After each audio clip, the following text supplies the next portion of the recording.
এই নির্বাচনী জনসভায় আমাদেরকে সিদ্ধান্ত নিতে হবে যে আগামী কয়েকদিন পরে যে নির্বাচন, এই নির্বাচনে আমরা সঠিক ব্যক্তিকে ইনশাআল্লাহ নির্বাচিত করব, যাকে নির্বাচিত করার মাধ্যমে এই এলাকার যে চাঁদাবাজির সমস্যা আছে সেটিকে যাতে আমরা ঠিক করতে পারি। সঠিক ব্যক্তিকে নির্বাচিত করার মাধ্যমে এই এলাকায় জলবদ্ধতার যে সমস্যা আছে সেই সমস্যাকে যাতে আমরা ঠিক করতে পারি। এছাড়াও এলাকার যে অন্যান্য আরো যে সকল সমস্যা আছে, যেইগুলো মানুষের জন্য সমস্যার কারণ, সেই সমস্যাগুলোকে আমাদের ঠিক করতে হবে। প্রিয় ভাই বোনেরা, এই যে 12 তারিখের ভোটের যে অধিকার, এই অধিকার অর্জন করতে কিন্তু বহু মানুষকে জীবন দিতে হয়েছে, বহু মানুষ পঙ্গুত্ব বরণ করেছে, বহু মানুষ অত্যাচার নির্যাতনের শিকার হয়েছে। কাজেই যেই অধিকার আগামী 12 তারিখে আমরা প্রয়োগ করতে যাচ্ছি, এই অধিকার প্রয়োগ করার মাধ্যমে আমাদেরকে গণতন্ত্রের ভিতকে শক্তিশালী করতে হবে। কারণ দেশে যদি গণতন্ত্র থাকে তার মানেই জনগণের প্রতিনিধি থাকবে, যারা জনগণের কাছে জবাবদিহি করতে বাধ্য থাকবে, জনগণের সমস্যা, জনগণের বিপদে আপদে, এলাকার উন্নয়নে যারা জনগণের পাশে থাকবে। এখন প্রিয় ভাই বোনেরা, সেই জন্যই এই নির্বাচন যেমন সঠিক জনপ্রতিনিধি নির্বাচিত করার নির্বাচন, একইভাবে এই নির্বাচন হবে দেশের এবং দেশের মানুষের ভাগ্য পরিবর্তনের নির্বাচন। আমরা বিগত 16-17 বছর চোখের সামনে তথাকথিত কতগুলো নির্বাচন নাটক দেখেছি, কিন্তু সেই নির্বাচনগুলোতে কি আপনারা ভোট দিতে পেরেছিলেন?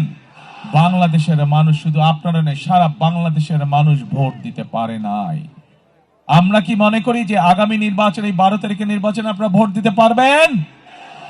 ইনশাআল্লাহ 12 তারিখের নির্বাচনে মানুষ, সমগ্র বাংলাদেশের মানুষ তাদের খুশি মতন তারা ভোট দিতে পারবে।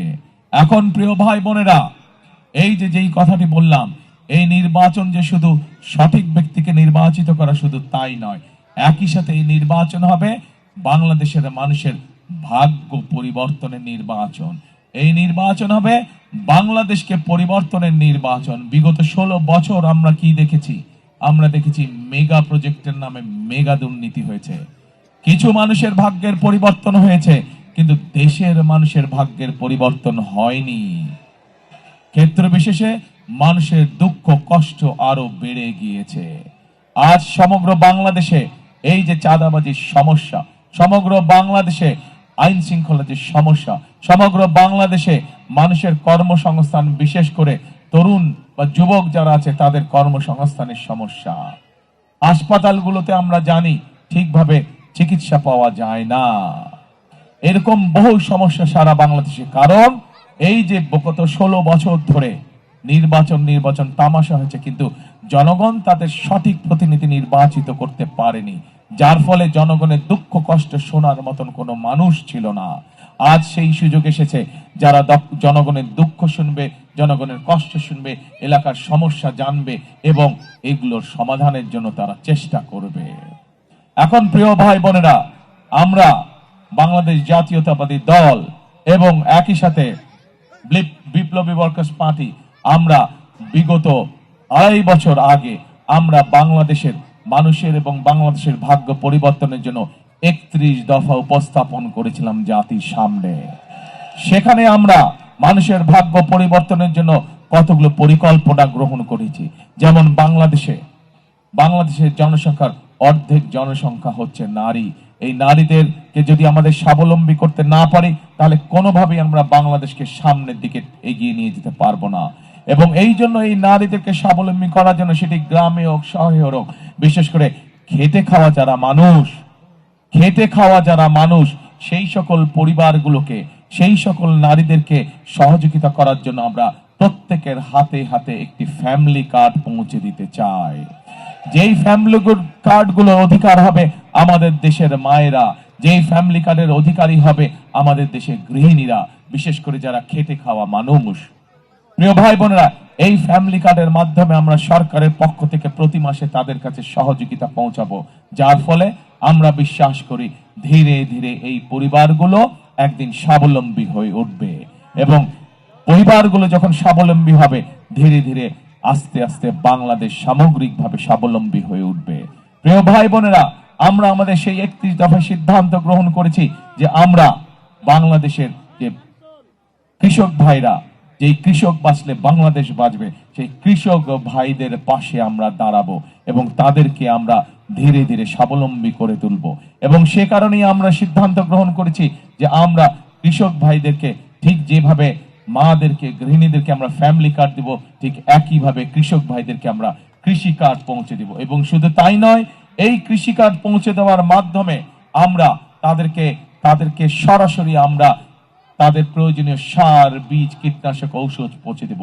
শুধু তাই নয়, আমরা সমগ্র বাংলাদেশে আমরা সিদ্ধান্ত গ্রহণ করেছি এই মুহূর্তে যত কৃষক আছে যাদের 10,000 টাকা পর্যন্ত কৃষি ঋণ আছে, তাদেরকে সেই ঋণ সুদ সহ ইনশাল্লাহ আমরা মওকুফ করব।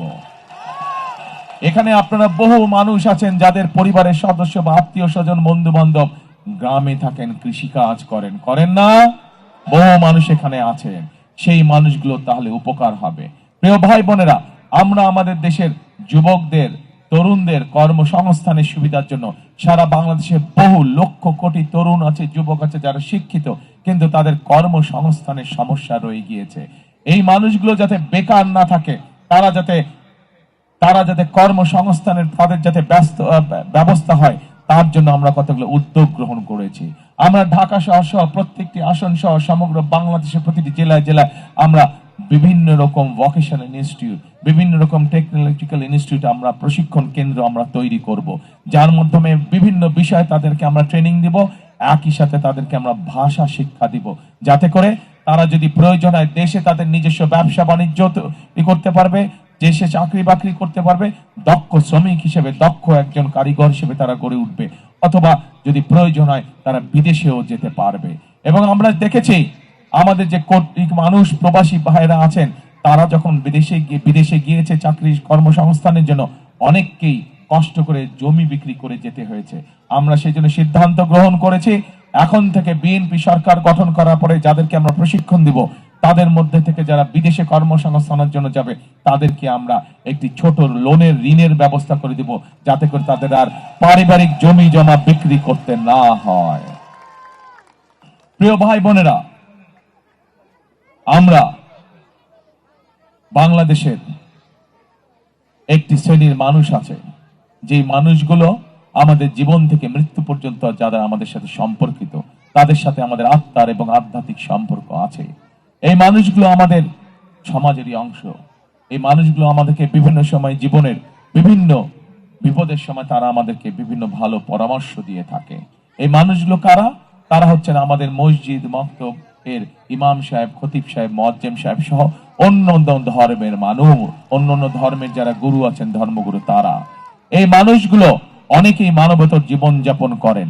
আমরা সিদ্ধান্ত করেছি ইনশাল্লাহ বিএনপি ধানের শীষ সরকার গঠন করলে এই মানুষগুলোর জন্য আমরা সরকারের পক্ষ থেকে একটি সম্মানের ব্যবস্থা করব, যাতে তারা একটি সম্মানজনক জীবন যাপন করতে পারেন।